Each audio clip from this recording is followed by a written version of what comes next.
Estuvieron entre los experimentos más exitosos de la naturaleza en armamento avanzado. Mandíbulas inteligentes, propulsión a chorro, coraza.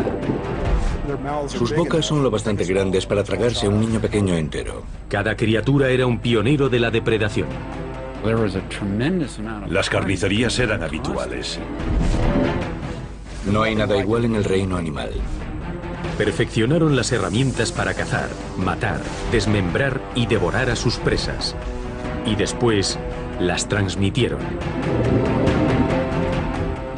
Depredadores prehistóricos. Episodio 1. Sangre en el agua. ¿Qué convierte a un depredador en letal?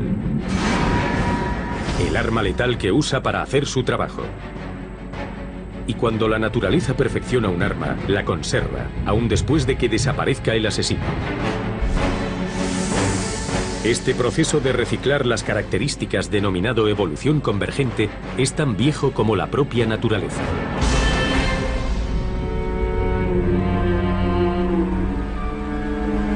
Desde que surgió la vida en el período precámbrico, el océano ha sido un campo de pruebas para los depredadores en su intento de adelantarse a sus víctimas.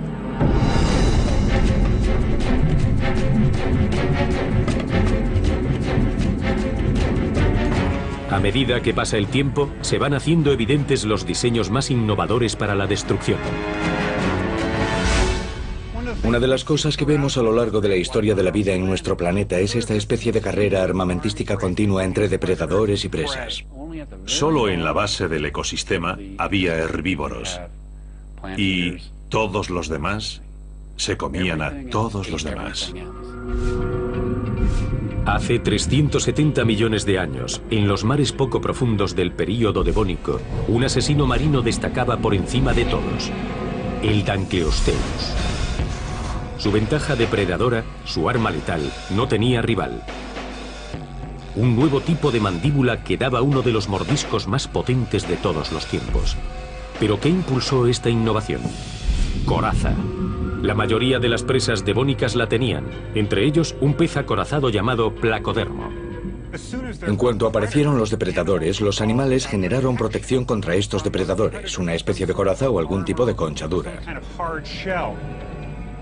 Van desde los organismos con coraza pequeños, que iban orisqueando el fondo y se alimentaban de detritos y cosas así, hasta los grandes depredadores como el Dancleosteus. Este era el tiburón original. Un pionero en usar estas estructuras revolucionarias llamadas mandíbulas que evolucionaron hace 410 millones de años a partir de los huesos de las agallas. Las mandíbulas son armas que se abren totalmente y permiten a los depredadores atacar y devorar presas mucho más grandes. Pero una mandíbula también puede usarse como martillo para abrir una concha o aturdir a una presa. Un martillo es una herramienta útil.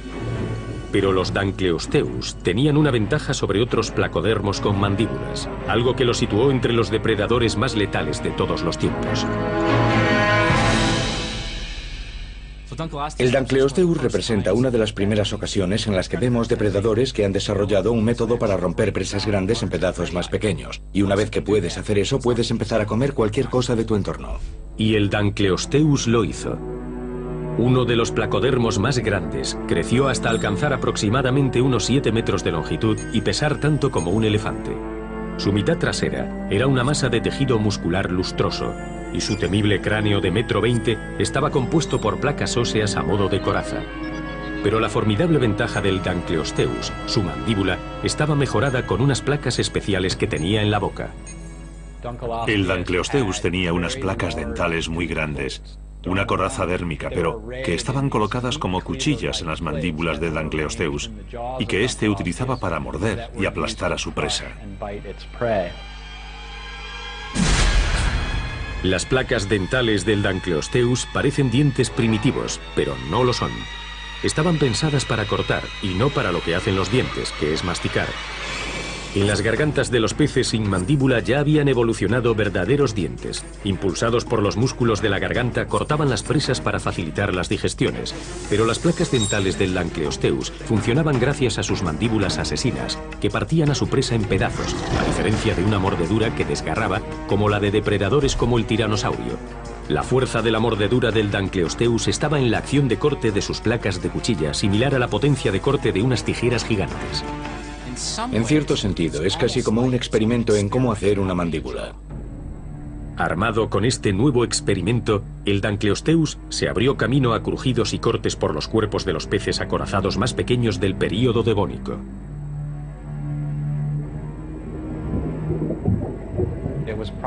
Probablemente iba nadando despacio por estos arrecifes, buscando un tiburón o un placodermo más pequeño con el que alimentarse. Cuando descubría a su víctima, sacudía la cola en un par de movimientos rápidos para acercarse a toda velocidad a la presa.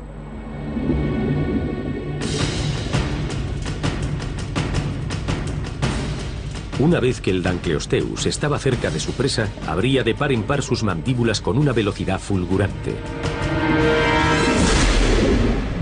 Y la rapidez para abrirlas puede que fuese tan vital para la caza como la rapidez para cerrarlas. Pero ¿cómo calculan los científicos la velocidad de la mandíbula de un depredador que lleva mucho tiempo muerto? Con la pequeña ayuda de sus huesos, que tienen 370 millones de años. Mark Wesnit y su compañero Phil Anderson estudiaron un grupo de cráneos de Dancleosteus fosilizados. Los equiparon con unos músculos de goma a medida e introdujeron las medidas de esos músculos en un modelo informático. Nos dimos cuenta de que el Dancleosteus era capaz de abrir sus mandíbulas muy rápido, como en una décima de segundo.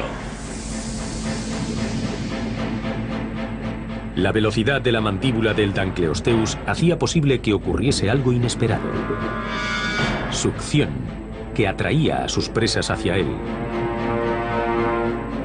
Entonces, antes de que la presa escapase, las mandíbulas de cuchilla de carnicero del Dancleosteus mataban a su presa. La superior y la inferior se deslizaban una junto a la otra. Y entonces era cuando se activaba la fuerza mordedora para arrancarle un bocado a esa presa. Una de las características de los depredadores grandes es que a menudo incapacitan a sus presas cortándoles un trozo y comiéndoselo, como si dos cuchillas de carnicero cortasen la presa a la mitad. La estructura de la mandíbula del Dancleosteus le convertía en un maestro del desmembramiento. Anderson y Wesnit determinaron la potencia de las mandíbulas de este depredador tras descubrir el sistema de palanca natural denominado cuadrilátero articulado que estaba detrás de su mordedura. Este tipo de articulación se ha incorporado hoy a la maquinaria pesada, por ejemplo, a los tractores, y aumentaba la fuerza de las mandíbulas del Dancleosteus un tercio. Tenía una articulación bastante robusta en la parte posterior del cráneo que la unía con el resto del cuerpo. Esto le habría permitido literalmente mover el cráneo hacia arriba.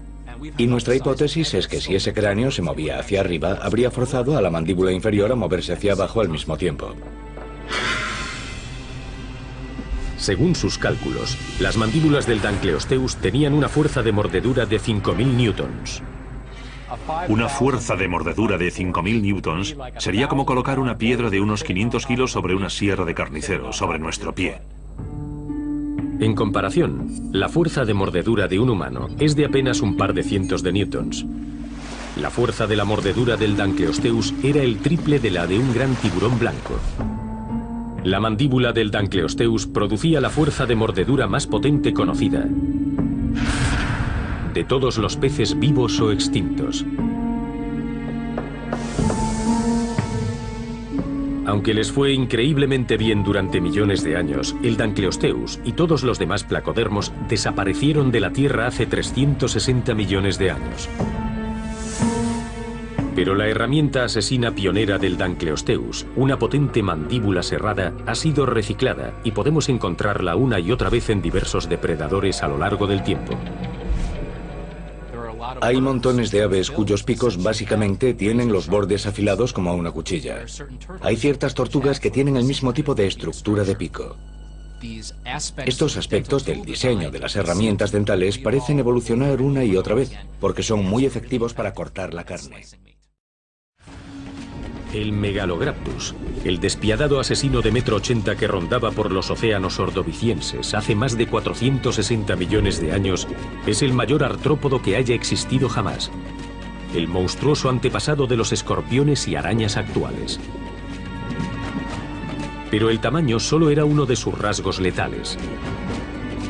El Megalograptus era una navaja suiza letal, capaz de atacar a sus presas de numerosas maneras. La versatilidad era su arma.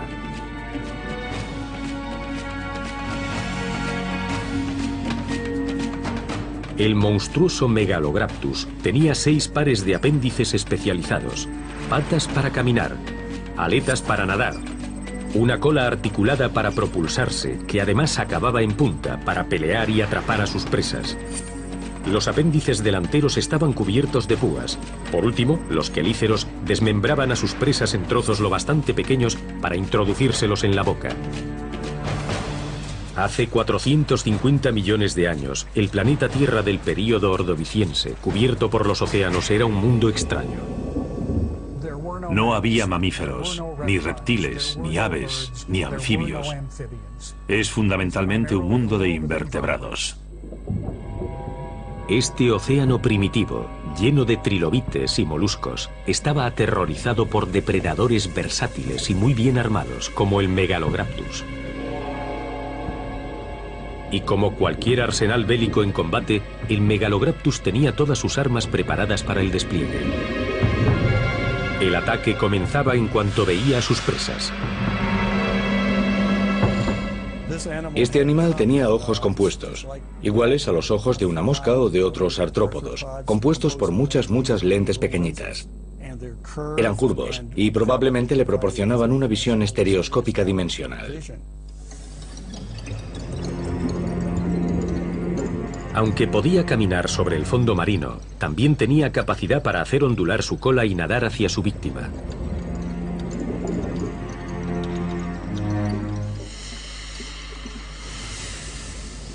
Una vez que la tenía a su alcance, disponía de oportunidades de sobra para devorar su comida. El Megalograptus era una trampa móvil con apéndices que podían hundir y sujetar a su presa. A diferencia de lo que sucede con otros euriptéridos, vemos que tiene unas espinas impresionantes en los apéndices. Son espinas afiladas y largas. Estas espinas estaban articuladas y eran fuertes. Probablemente, si trabajaban al unísono, podían sujetar algo de forma muy efectiva. Pero si sus presas se le escapaban, el Megalograptus probablemente también podría haber usado su espina como tamiz. Podría haber sido una muy buena estrategia para un depredador. Simplemente arar el barro, usar a modo de rastrillo y cesta sus espinas y recoger así los objetos deliciosos. Una vez que agarraba a su presa, los numerosos brazos del Megalograptus empezaban a palear a la indefensa comida hacia su boca. Pero en lugar de dientes, el último juego de apéndices del Megalograptus eran unos quelíceros, unas pinzas poderosas que tenía junto a la boca. No masticaban a la víctima, pero los pequeños quelíceros que tenían debajo iniciaban el mecanismo de masticación, iniciaban el desgarrado. No estamos seguros exactamente de cómo usaban estos apéndices para manipular a sus presas. No sabemos si desgarraban al animal para coger las partes blandas o si simplemente lo trituraban y lo digerían. Y si las pinzas delanteras necesitaban refuerzos para defender su cena, la cola entraba en acción. Las 3 pinzas de la cola probablemente podían moverse hacia adentro y hacia afuera, y la tercera hacia arriba y hacia abajo. Podían agarrar algo de forma muy eficiente y sujetarlo con firmeza. Me gusta imaginarme a la cola doblándose hacia arriba por encima de la cabeza, como en los escorpiones modernos, y básicamente agarrando algo y apartándolo para que no atacase la parte frontal.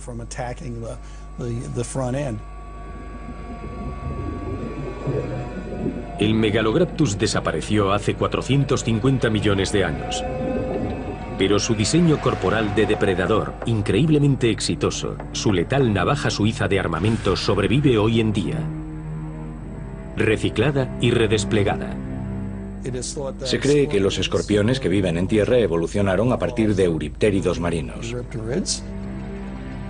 Escorpiones y arañas heredaron las herramientas para agarrar y sujetar del Megalograptus, que han contribuido a hacer de los artrópodos los animales más abundantes en la Tierra en la actualidad. Velocidad. Puede ser una herramienta de caza tan letal como unos dientes afilados y unas garras poderosas.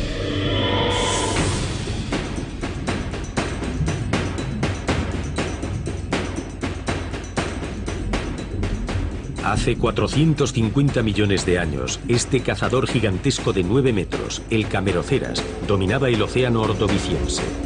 Surcaba las aguas de lo que hoy es Norteamérica, Europa y Asia como un submarino primitivo. Encerrado en un caparazón protector para defenderse, este cefalópodo de cuerpo blando tenía miembros fuertes, flexibles, similares a los del calamar para agarrar a sus presas. Tenía un ojo complejo grande y una boca semejante a un pico, afilada y poderosa, pero todo esto funcionaba gracias a una fontanería de calidad, un sistema de propulsión a chorro que le permitía cazar todo lo que deseaba. La herramienta de caza del poderoso Cameroceras era esta propulsión a chorro. Imagínense a estos cefalópodos enormes nadando ágilmente en la columna de agua y tan grandes como postes de teléfonos. Un poste de teléfonos nadador puede ser un poco difícil de imaginar. Pero hay un cefalópodo moderno que nos permite hacernos una idea de cómo funcionaban los antiguos Cameroceras. Este es el caparazón de un autilo. Y es el único cefalópodo moderno que tiene un caparazón duro. Está enrollado, pero por lo demás es muy similar a nuestra criatura, que es básicamente un cono largo, en punta en un extremo y abierto en el otro. Esta parte del cono, que se denomina fragmocono, está dividida en espacios. El otro extremo, donde estaba el animal, las partes blandas, se denomina cámara de habitación. El tejido blando tenía un aspecto y funcionamiento similar al de sus antepasados cefalópodos. Suponemos que era un animal con un montón de brazos colgando, ojos prominentes probablemente y un mecanismo de mandíbula grande. Pero ¿cómo usan exactamente los cefalópodos como los Cameroceras la propulsión a chorro para cazar a una presa? Hay una estructura que sobresale aquí, que tiene un tubo hueco. El animal absorbe agua por ambos lados del cuerpo y expulsa el agua hacia afuera por esta cosa que se llama hipónomo. De modo que esta criatura, si fuese nadando, expulsaría un chorro y otro y otro y otro. Tienen un órgano específico, el sifúnculo, que usan para controlar los gases dentro de las cámaras de su caparazón, lo que les permite controlar la flotabilidad. Eso les permite ascender en la columna de agua o hundirse en ella. Los chorros aceleradores del Cameroceras le ayudaban a satisfacer su enorme apetito porque le permitían ser más rápido que sus presas. Nuestra criatura era la más grande de la clase. Este es un espécimen pequeño y ya ven qué largo es. Eran tan grandes que podían ir a por cualquiera que les apeteciese.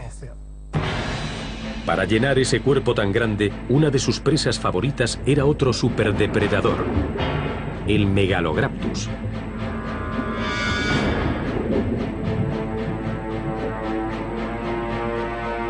El Megalograptus probablemente sabía que no se podía jugar con este enorme depredador, pero el Cameroceras perseguía a su víctima.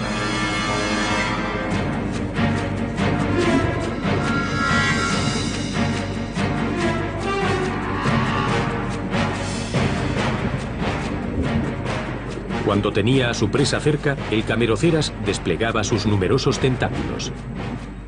Cuando el animal busca comida, estira los tentáculos como si intentase sentir todas las partes de su entorno.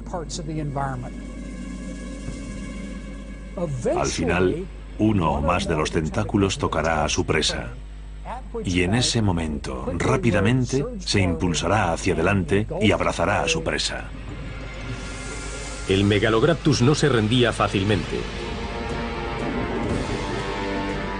Pero no habría sido rival para el pico aplastante del Cameroceras. El pico del Cameroceras es como un pico de loro invertido.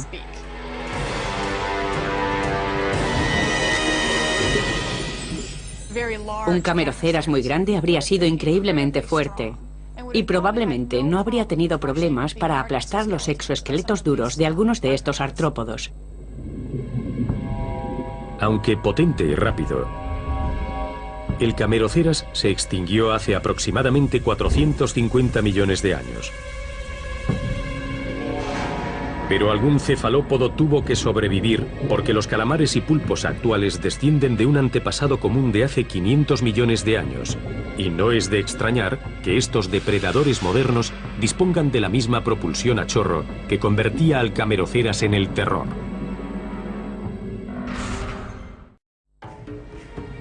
La era jurásica produjo tal abundancia de depredadores letales que los océanos eran un caldo virtual de asesinos. Desde tiburones y rayas hasta los cocodrilos primitivos. Y de este grupo letal formaba parte el enorme Liopleurodon, que patrullaba los mares jurásicos hace 160 millones de años, por la zona que hoy ocupan Europa y Rusia. Una máquina de matar. Este plesiosauro maniobrable de cuello corto estaba armado con mandíbulas de 2 metros, equipadas con dientes tan largos como los del Tiranosaurio Rex.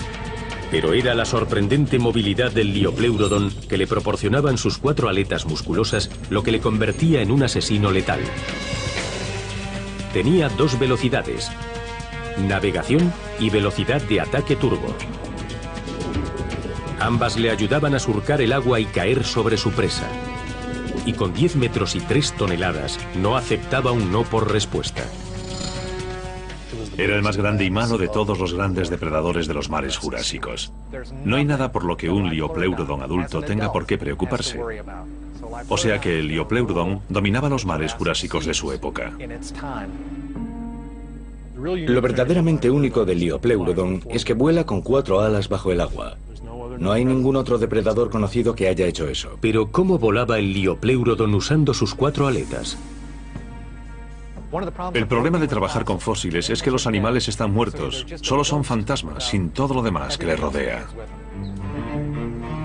En su laboratorio de la Universidad de Vassar, en Nueva York. Bienvenidos al laboratorio de biorrobótica de la Universidad de Vassar. Pasen, por favor. John Long devuelve la vida al Liopleurodon con la ayuda de plástico, circuitos y baterías. Con un robot podemos poner carne, hueso y cerebro al fantasma. Yo sujetaré las aletas y vosotros las sacáis. John ha llamado a su superrobot depredador Madeleine. Muy bien. Aproximadamente del tamaño de una cría de Liopleurodon, Madeleine está equipada con 4 aletas y la han soltado en la piscina para responder a la pregunta de cómo perseguía el Liopleurodon a su presa. Si nos fijamos en las nutrias o en los leones marinos o en las tortugas, todas estas criaturas vuelven al agua y cuando están nadando tienden a usar solo un par de aletas. El tamaño y la estructura de las aletas del Liopleurodon indican que las usaba para propulsarse. Pero no es así. Lo que nos ha sorprendido del robot Madeleine es que no se nada más rápido con 4 aletas una vez que se alcanza cierta velocidad que si se usan 2 aletas. Las 4 aletas eran para disponer de maniobrabilidad y aceleración y no para nadar rápido. Aspectos importantes para el Liopleurodon a la hora de cazar y matar. Y con una variedad relativamente limitada entre las numerosas criaturas que habitaban los océanos jurásicos, el Liopleurodon probablemente se vería obligado a alimentarse de un animal similar, el plesiosauro. No era exigente, ni podía gastar más energía de la que conseguiría con su víctima. Ninguna criatura puede. La energía importa en la biología, así que tiene lógica decir que el Liopleurodon, si era listo, no usaría sus 4 aletas para nadar, usaría 2. Porque es increíblemente caro desplazarse por el agua. El Liopleurodon tenía los ojos hacia adelante, como la mayoría de cazadores, para poder seguir a su presa. Y una vez que se acercaba, el Liopleurodon estaba listo para poner sus 4 aletas en marcha. Si tienes 4 aletas, eso significa que podrás pulsar el botón del turbo y conseguir una aceleración rápida.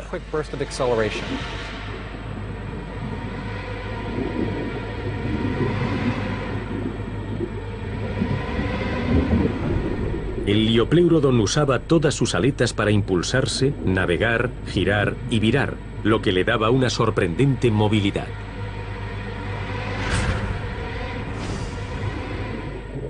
Si tomas el impulso que tienes como criatura grande y puedes transmitirlo a una maniobra inteligente, eso desconcierta a la presa.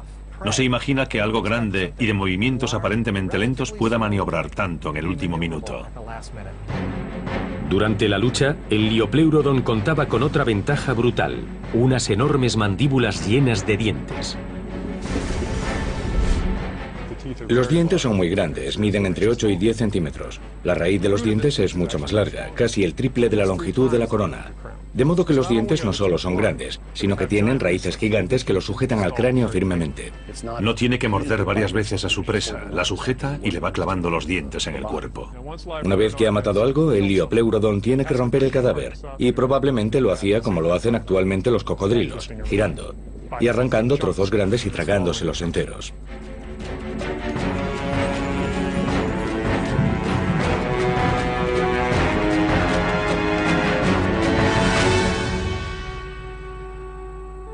Un auténtico monstruo marino. El Liopleurodon dominó los océanos durante 5 millones de años. Aunque en los mares actuales no hay depredadores tan crueles como el Liopleurodon, sí que encontramos alguno parecido. La mejor analogía moderna del plesiosauro es el león marino. Los leones marinos son mamíferos, y su osteología, la forma de sus huesos, es completamente diferente a la de un Liopleurodon. Sin embargo, sabemos que el movimiento de aleta que aplicaba el plesiosauro es muy similar al que vemos en los leones marinos. La evolución convergente recicla buenas ideas constantemente, pero de vez en cuando ocurre algo extraordinario. En la lucha por la supervivencia, los depredadores esgrimen armas tan aterradoras como dientes, garras y mandíbulas. Pero incluso un cuello largo puede ser una herramienta de depredador si se combina con un cuerpo macizo de 10 toneladas.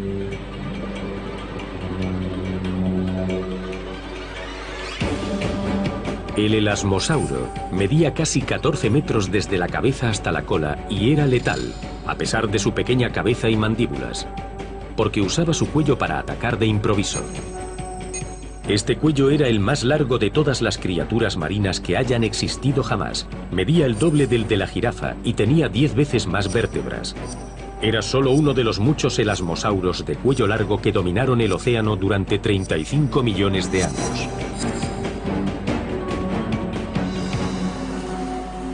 Durante el Cretácico tardío, entre 65 y 100 millones de años atrás, el 85% de la superficie del planeta estaba bajo el agua. Los monstruos dominaban la poca tierra que había.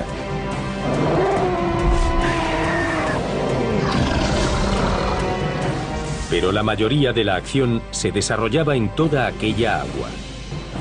El mar interior occidental, un océano poco profundo que cubría la zona media de Norteamérica, era violento.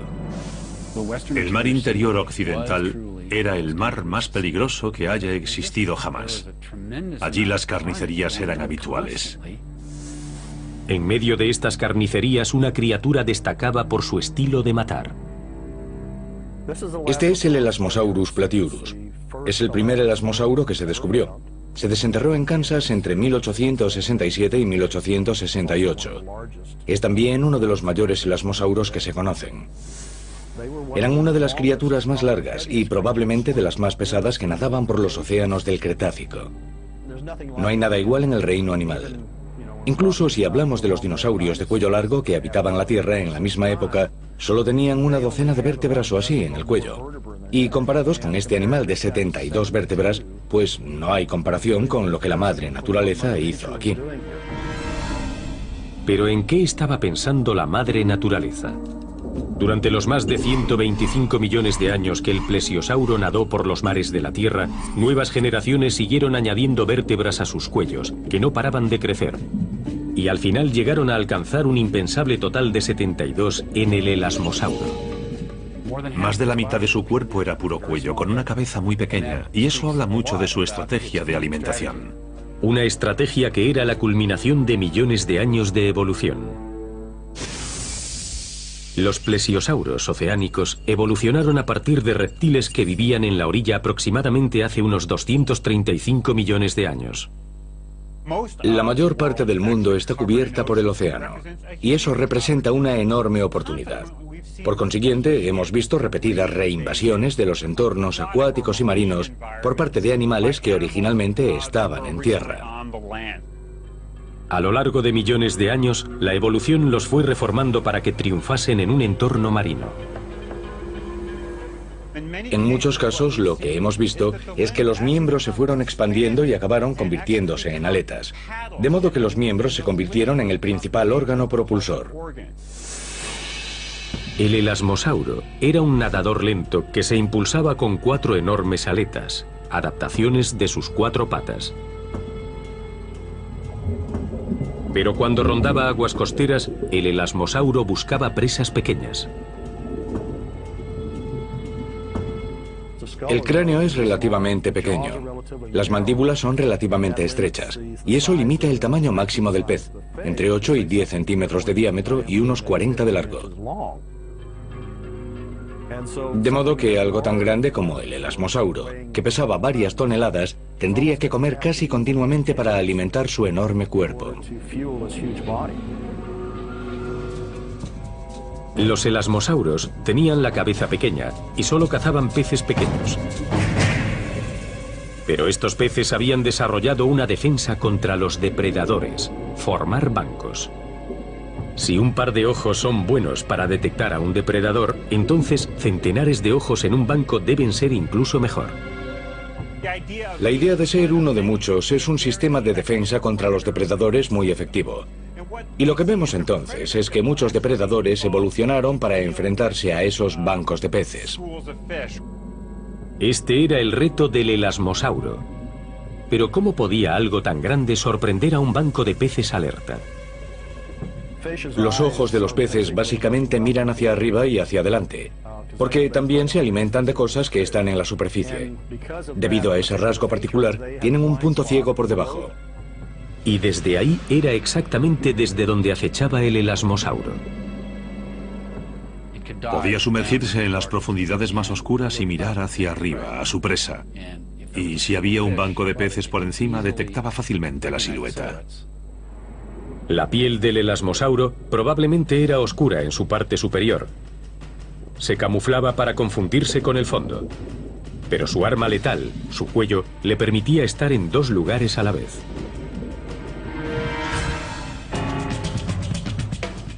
La ventaja de un cuello largo es que el cuerpo está a unos 4,5 metros por debajo de la cabeza. Así que sería básicamente invisible.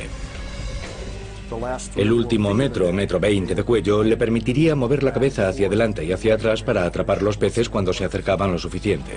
El elasmosauro salía de entre las tinieblas, a modo de palanca, e introducía su cabeza en el banco para atrapar a un puñado de peces desprevenidos.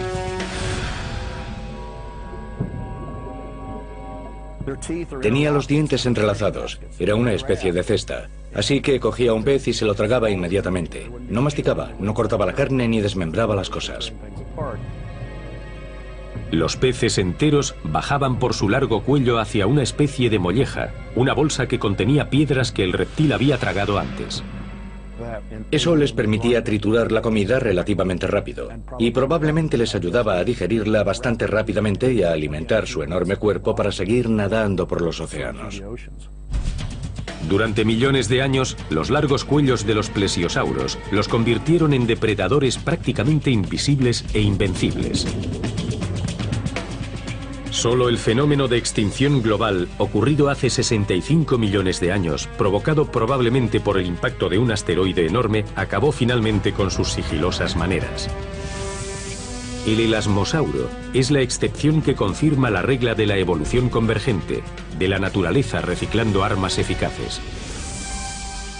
Hoy, no hay nada en la Tierra o en los océanos con una distribución corporal como la del elasmosauro. Incluso las jirafas, que son herbívoras, solo tienen 7 vértebras en sus cuellos, al igual que los humanos y la mayoría de los mamíferos. Los cuellos de los cisnes son los que más vértebras tienen, alcanzan las 23, lo que les permite llegar a lugares imposibles para los patos, que tienen los cuellos más cortos. ¿Qué haríamos si fuésemos un depredador prehistórico con la boca tan grande como el estómago? Lo mismo que el Sifactinus, tragar hasta reventar, literalmente. La boca abierta de este monstruo era su arma más letal y su defecto fatal. Aunque creció hasta convertirse en el pez más grande de su época y alcanzaba hasta los 7 metros, el Sifactinus estaba diseñado para la velocidad. Con unas aletas pectorales similares a alas, una cola ancha y una trasera estrecha, también tenía una boca grande, llena de dientes afilados y desmesurados. Cazó en los mares de Norteamérica durante 35 millones de años. Un éxito, se mire como se mire, pero era más extraordinario por el descomunal apetito que demostraba para llenar su enorme boca. El Sifactinus comía los peces más grandes que podía ingerir y se los comía enteros, una adaptación depredadora rápida y eficaz. Con el tiempo se hizo más y más grande porque tenía mucho éxito en lo que hacía. Pero el éxito evidentemente tenía un precio. Hay al menos 15 o 16 especímenes de Sifactinus grandes que murieron en cuestión de unas horas, en apenas un día después de consumir un pez grande. El misterio de este animal es el hecho de que muchos murieron con el estómago lleno.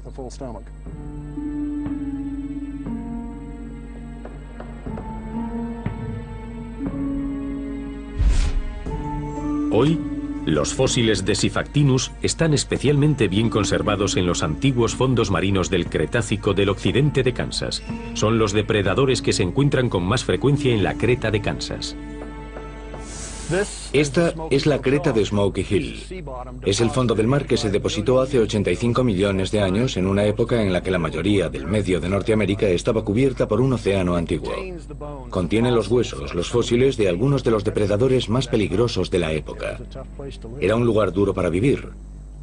Aquí tenemos 1,80 m. Estamos ante un Sifactinus de unos 4 metros. Es un pez grande, muy grande. Sus bocas son lo bastante grandes como para tragarse a un niño pequeño entero. La garganta del Sifactinus se expandía a medida que se abría la boca, cortesía de una serie de pequeños huesos. Esto ayudaba a aumentar el volumen del interior de la boca mientras se tragaba la presa. La mandíbula inferior encajaba hacia atrás en la mandíbula superior cuando el Sifactinus cerraba la boca.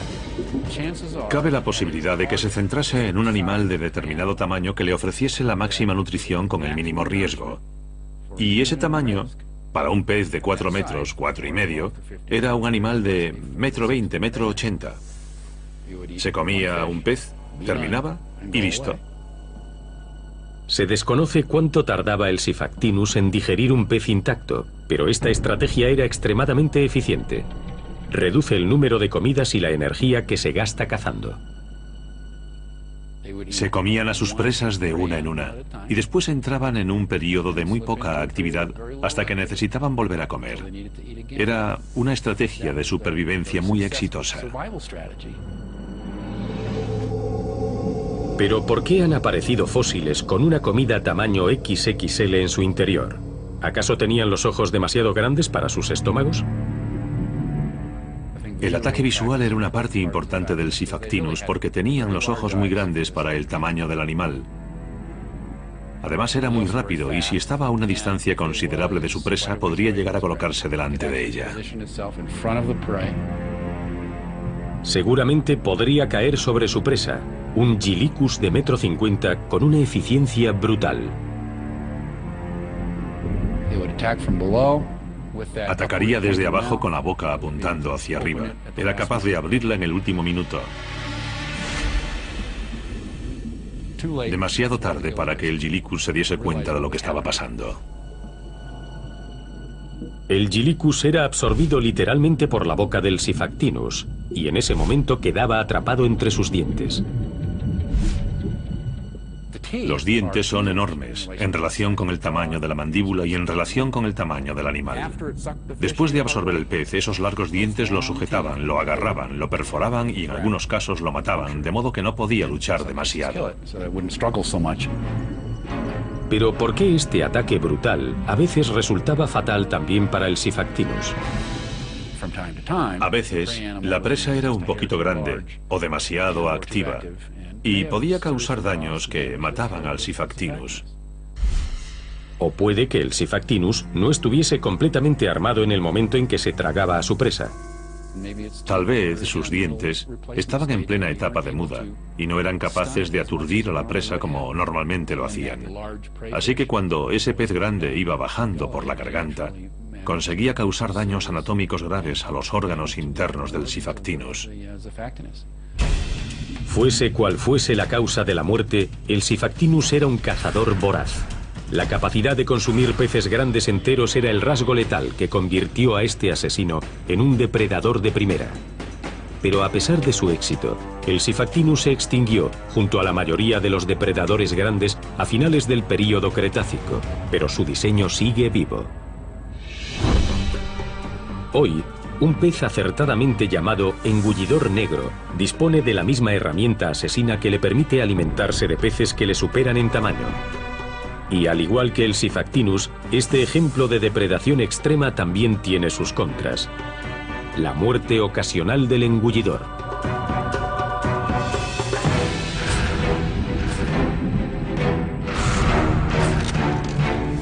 Los superdepredadores se encuentran en lo alto de la cadena alimentaria debido a su armamento especializado. Refinadas a lo largo de eones de evolución, las herramientas que convirtieron a estos cazadores acuáticos en asesinos eficientes siguen dominando los océanos de la Tierra, aunque sus dueños originales hace tiempo que han desaparecido. Recicladas, estas herramientas simplemente han sido instaladas en modelos depredadores posteriores, porque la naturaleza no desperdicia ninguna de las armas de sus mejores depredadores.